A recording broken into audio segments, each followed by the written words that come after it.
Hello everyone, ये narration का part second है जिसमें आज रूल रेगुलेशन सारे कंप्लीट करवा दूंगा मैं और प्रैक्टिस जो रहेगी वो नेक्स्ट वीडियो में पार्ट थर्ड में क्लियर हो जाएगी। सो सी हियर, फर्स्ट वीडियो में हमने ये बताया था कि कौन सा टेंस कब चेंज होता है, किस में क्या होता है।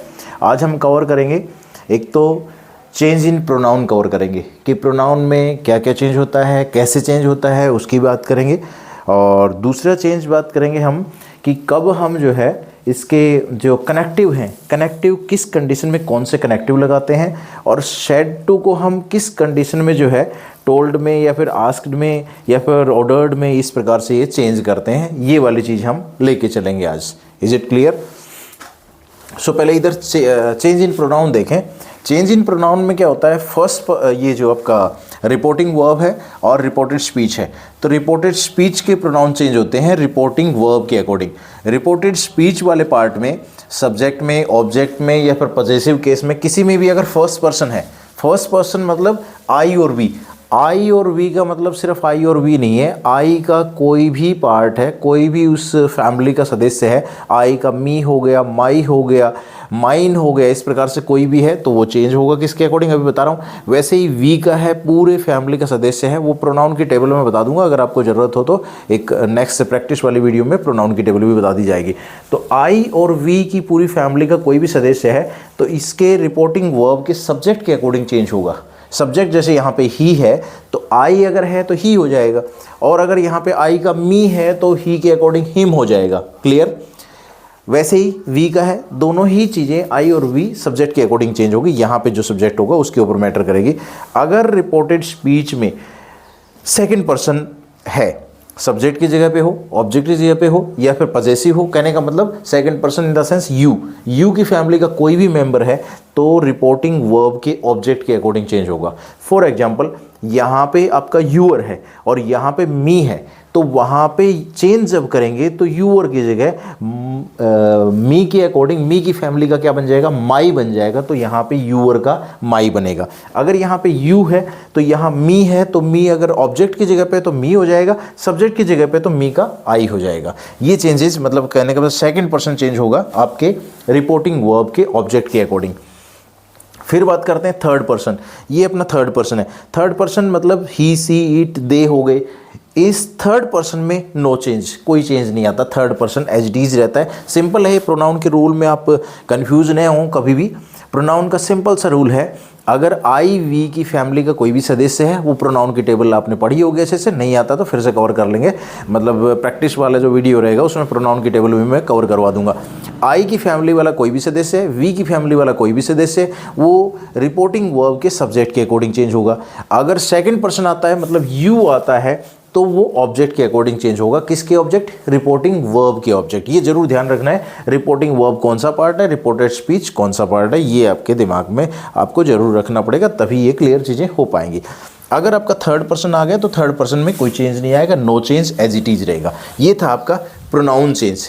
प्रोनाउन चेंज के बाद इधर बाद में आते हैं, पहले इधर देखते हैं कि जो हमारा सेड टू है, सेड टू किस किस में चेंज होगा। अगर यहाँ पे मैंने जैसे पहले बताया था आपको पहले वाली वीडियो में कि प्रेजेंट अगर आ जाए, से आ जाए या फिर आपका विल से आ जाए, तो उसमें जो है सिर्फ आपको टेल या फिर आस्क इस प्रकार से करने हैं। बाकी चेंजेस जो है कहने का मतलब टेंस ओवरऑल चेंज होगा नहीं, तो इसलिए यहाँ सेड टू का स्पेशली बताया गया है, इसमें कन्फ्यूज होने की ज़रूरत नहीं है।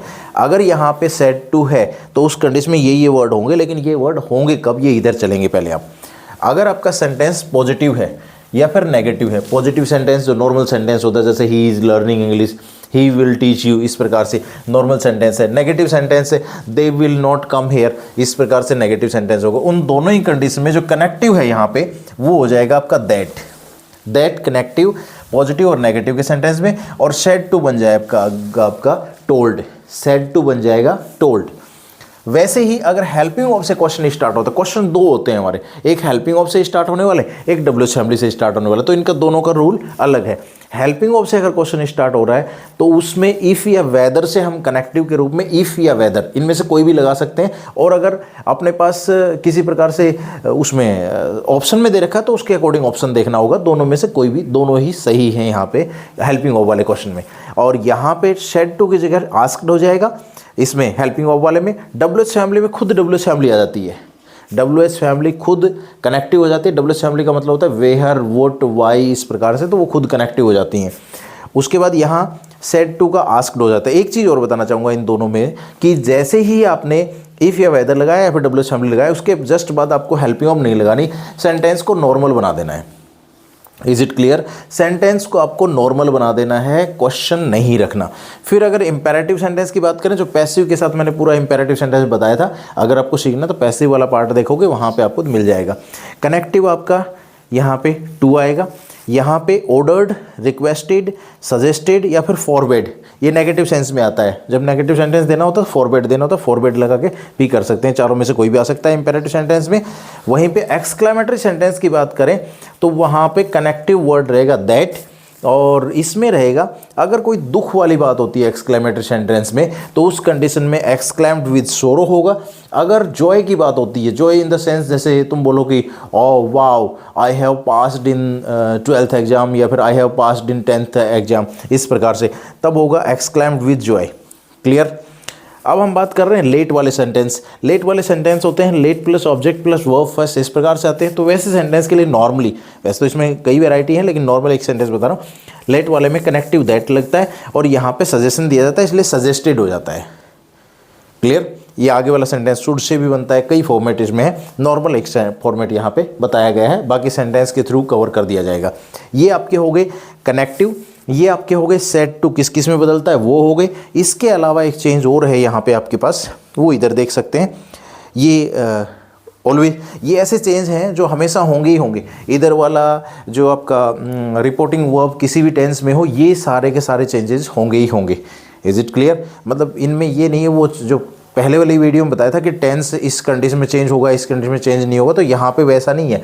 प्रोनाउन चेंज होंगे ही होंगे, ये वाले वर्ड चेंज होंगे ही होंगे, इधर वाली चीज़ें चेंज होंगी ही होंगी। ओके, इधर देखो, दिस अगर आता है तो दैट बना देंगे, दीज अगर आता है तो दोज बना देंगे, टुडे अगर आता है तो दैट डे बना देंगे, ये है टुडे, टुडे अगर आता है तो दैट डे बना देंगे, हेयर का देयर कर देंगे, नाउ का देन कर देंगे, हैंस का देंस कर देंगे। टुमारो अगर आता है तो द नेक्स्ट डे भी कर सकते हैं और द फॉलोइंग डे भी कर सकते हैं, दोनों ही कर सकते हैं। और नेक्स्ट डे आता है तो द फॉलोइंग डे कर सकते हैं यहाँ पे। यस्टरडे का द प्रीवियस डे करेंगे, और टू नाइट का दैट नाइट करेंगे, अगो का बिफोर करेंगे, ये 10 जो होता है उसका सो करेंगे, हेयर बाई का देयर बाई करेंगे। इस प्रकार से ये रहता है। नीचे वाला था हैंस का देंस, इस प्रकार से ये वर्ड जो है आपको चेंज करने हैं। तो ये काफ़ी रूल एंड रेगुलेशन थोड़ी सी ज़्यादा हैं, ज़्यादा इन द सेंस बाकी सब्जेक्ट की तुलना में इसलिए भी ज़्यादा लगते हैं कि पूरे रूल एक साथ हमें पढ़ने पड़ते हैं, तभी इसकी प्रैक्टिस कर पाते हैं, उस कंडीशन में ही प्रैक्टिस होती है। अदरवाइज़ क्या है, नॉर्मली अनकम्प्लीट प्रैक्टिस होती है, कोई भी हम प्रैक्टिस करते हैं तो अनकम्प्लीट रहती है। तो आज ये मैंने रूल लगभग कवर करने की पूरी कोशिश कर ली है।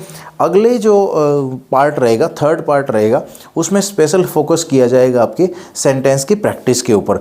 इसके नरेशन के सारे जितने भी ये रूल एंड रेगुलेशन है उसकी प्रैक्टिस की जाएगी। कम से कम 15-20 सेंटेंस हम बनाएंगे, उसका डायरेक्ट से इनडायरेक्ट और कैसे कैसे रूल के अकॉर्डिंग चीज़ें चेंज की गई, एक एक का एक्सप्लेनेशन आपको दिया जाएगा ताकि ये टॉपिक आपके लिए कवर हो जाए।